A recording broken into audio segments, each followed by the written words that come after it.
লালমনিরহাট জেলায় দ্বিতীয় বিশ্বযুদ্ধের সময়ের এক বিমান ঘাঁটি চালু করতে যাচ্ছে বাংলাদেশ। ভারতীয় সংবাদ মাধ্যম এনডিটির খবরে বলা হয়েছে, চীনের সাহায্য নিয়ে এই বিমান ঘাঁটি চালু করতে যাচ্ছে বাংলাদেশ। ভারতের চিকেন নেক হিসেবে পরিচিত শিলিগুড়ি করিডোরের কাছাকাছি এই বিমান ঘাঁটির চালুর বিষয়ে শঙ্কিত নয়াদিল্লি। এর জেরে বাংলাদেশের পূর্বে ভারতের ত্রিপুরা প্রদেশের কৈলাসহনগরে 1971 সালে ব্যবহৃত এক বিমান ঘাঁটি নতুন করে চালু করতে যাচ্ছে দিল্লি। এনটিটির খবর অনুযায়ী শুধু চীনের সহায়তার চিকেন নেকের কাছাকাছি লালমনিরহাটে বিমান ঘাঁটি চালু সংখ্যা থেকেই কৈলাসহনগরের বিমান ঘাঁটি চালু হচ্ছে না।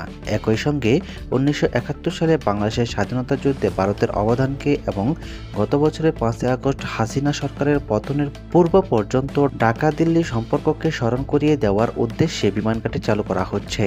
ভারতে শেখ হাসিনাকে গুরুত্বপূর্ণ মিত্র হিসেবে বিবেচনা করা হতো।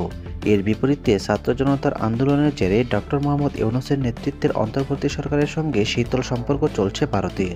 কৈলাসহনগরের বিমান ঘাঁটি 1990-এর দশকে বন্ধ করা হয়েছিল। 1971 সালে পাকিস্তানের বিরুদ্ধে যুদ্ধে এই ঘাঁটি গুরুত্বপূর্ণ ভূমিকা রেখেছে।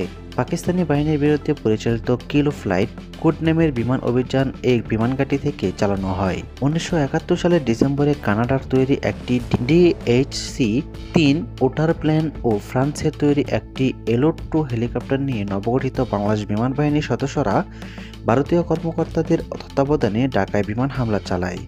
গত সোমবার ভারতের বিমানবন্দর কর্তৃপক্ষের শীর্ষস্থানীয় কর্মকর্তাদের একটি প্রতিনিধি দল বিমান ঘাঁটি পরিদর্শন করে।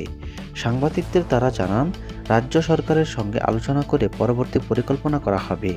এদিকে চীন থেকে পাকিস্তানকে স্টিলথ যুদ্ধবিমান সরবরাহের খবরে নিজস্ব প্রযুক্তিতে স্টিলথ যুদ্ধবিমান তৈরির জন্য পরিকল্পনায় অনুমোদন দিয়েছে দিল্লি।